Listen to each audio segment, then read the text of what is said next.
Un homme était poursuivi pour une grosse somme d'argent. Nerveux, il demanda à son avocat. « Si je perds ce procès, je suis ruiné. Puis-je faire quelque chose ?»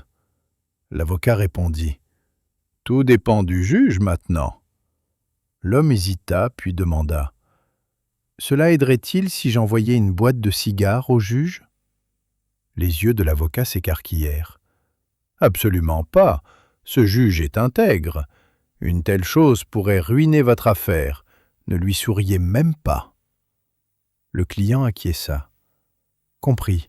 Bon à savoir. » Des semaines plus tard, le juge statua en faveur de l'homme. Fou de joie, il se tourna vers son avocat et dit « Merci pour le conseil sur les cigares. » L'avocat sourit. « Je suis sûr que nous aurions perdu si vous les aviez envoyés. »« Oh, mais je les ai envoyés, » dit l'homme. Le visage de l'avocat tomba.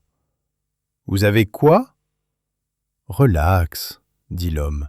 « J'ai envoyé les cigares les moins chers que j'ai pu trouver avec la carte de visite du plaignant dans la boîte. Ce matin, j'ai eu de la chance au supermarché et j'ai attrapé 2 caisses de bière à bon prix.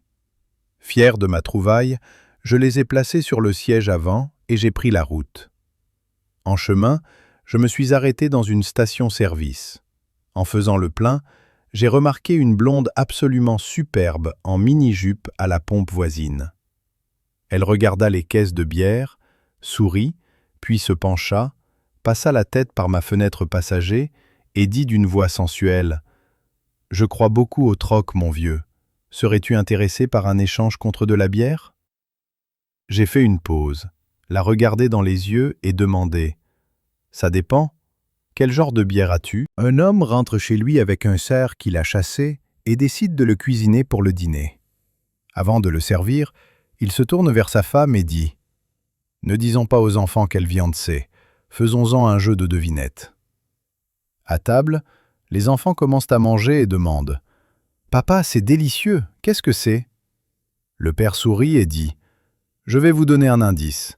C'est quelque chose que maman m'appelle parfois. » Soudain, la petite fille lâche sa fourchette, les yeux écarquillés, et crie « Oh mon Dieu, ne mangez pas ça, c'est des trous du cul !» au comptoir d'enregistrement de l'aéroport pour un long vol sans escale.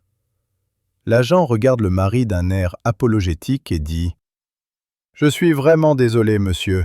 Le vol est complet. Malheureusement, nous n'avons pas pu vous asseoir ensemble, vous et votre épouse. Vous avez le siège 14A et votre épouse est en 42H. » Le mari fait une pause, puis sourit. « Oh, waouh, merci. Dois-je payer un supplément pour cette merveilleuse faveur ?» L'agent sourit poliment et répond « Pas besoin, monsieur. Votre épouse a déjà payé la mise à niveau. » Un gynécologue remarque qu'une nouvelle patiente est nerveuse. Tout en enfilant des gants en latex, il lui demande si elle sait comment on fabrique les gants en latex. La patiente dit non. Le docteur dit qu'il y a une plante au Mexique pleine de latex où des gens de différentes tailles de mains trempent leurs mains et les laissent sécher. Elle ne sourit pas, mais plus tard, elle rit. Le docteur dit « Qu'est-ce qui est si drôle ?» Elle dit « J'imagine comment ils fabriquent les préservatifs. » Un soir, un couple dînait dans un restaurant chinois cosy. L'ambiance était romantique. Le serveur souriait chaleureusement. « Bienvenue. Puis-je vous recommander notre spécialité ce soir ? Le poulet surprise. » La femme, excitée, « Oh, mystérieux, essayons-le. » Ils commandèrent. Quelques minutes plus tard, le serveur revint avec une cocotte en fonte fumante, couvercle bien fermé, et la plaça délicatement au centre de la table. L'arôme était incroyable. La femme, impatiente, « ça sent bon !» Elle atteignit lentement le couvercle pour se servir, mais dès qu'elle le souleva, le couvercle bougea. 2 petits yeux perçants surgirent de l'intérieur du pot, regardèrent rapidement autour d'eux, et le couvercle se referma. La femme, paniquée. « Oh mon Dieu, tu as vu ça ?» Le mari rit. « Voir quoi? C'est probablement de la vapeur. » La femme. « Non, il y avait des yeux dans le pot. Je le jure. Le mari leva les yeux au ciel, se pencha et souleva prudemment le couvercle. Et ils étaient là à nouveau, les mêmes deux yeux qui regardaient. Puis, slam! Le couvercle se referma. Le mari, soudain sérieux. « D'accord, je l'ai vu. Ce pot est définitivement vivant. » Il appela le serveur, clairement agacé. Le mari, fermement. « Excusez-moi, nous avons commandé le poulet surprise, mais quelque chose regarde notre dîner. » Le serveur semblait perplexe. « Monsieur, vous avez commandé le poulet surprise ?»« Oui. » Le serveur sourit calmement. « Ah, désolé monsieur, mon erreur. » Il se pencha légèrement et dit doucement. « Ce n'est pas un poulet surprise. Je vous ai apporté un canard qui fait un œil. » Un homme de 65 ans entre dans une clinique bondée et s'approche de la réception. La réceptionniste, prenant son travail un peu trop au sérieux, demande à haute voix. « Oui, monsieur. Quel est le motif de votre visite aujourd'hui ?» Sans broncher, l'homme répondit. « Quelque chose ne fonctionne pas bien en bas. » Quelques personnes dans la salle d'attente ricanèrent. La réceptionniste paraissait horrifiée. « Monsieur, » chuchota-t-elle, « vous ne pouvez pas dire ça devant tout le monde. La prochaine fois, dites quelque chose comme c'est votre oreille ou votre dos et donnez les détails au docteur en privé. » L'homme fit une pause, haussa les épaules et quitta la pièce sans un mot. 5 minutes plus tard, il revint, calme comme jamais. La réceptionniste, pensant avoir fait passer son message, l'accueillit avec un petit sourire fier. « Oui, monsieur, dit-elle. J'ai un problème avec mon oreille. » Elle rayonna. « Beaucoup mieux. Et quel semble être le problème avec votre oreille ?» Il se pencha et dit.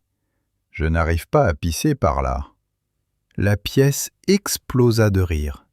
La réceptionniste devint plus rouge qu'un feu stop. Un jour, Bob, submergé de culpabilité, alla à l'église pour se confesser. Il entra dans le confessionnal et dit « Père, j'ai péché. » Le prêtre répondit doucement « Mon fils, dis la vérité. Le Seigneur est indulgent. » Bob commença. « Je suis en couple avec ma petite amie depuis 2 ans. Rien de grave ne s'est jamais passé jusqu'à hier. Je suis allé chez elle et il n'y avait personne à part sa sœur. Nous étions seuls. Et, eh bien, j'ai couché avec elle. » Le prêtre soupira. « C'est une chute, mais c'est bien que vous soyez venu vous confesser. » Bob continua. « En fait, la semaine dernière, je suis allé à son bureau pour la voir. Elle n'était pas là. Seule son amie était présente. Nous étions seuls. Alors, j'ai aussi couché avec elle. » Le prêtre sembla alors moins doux. « Oh là là !» Bob continua. « Et il y a 1 mois, je suis allé chez son oncle pour la trouver. Mais seule sa tante était là. Nous étions seuls. Et j'ai aussi couché avec elle. » Il y eut un silence. « Père ? Père ?» Pas de réponse. Bob regarda à travers le rideau, vide. Confus, il regarda autour de l'église. « Père, où êtes-vous » Il fouilla chaque coin. Finalement, il trouva le prêtre caché sous une table derrière le piano. « Père, pourquoi vous cachez-vous ici » Le prêtre chuchota nerveusement. « Parce que je viens de me souvenir. Il n'y a personne d'autre ici que moi. »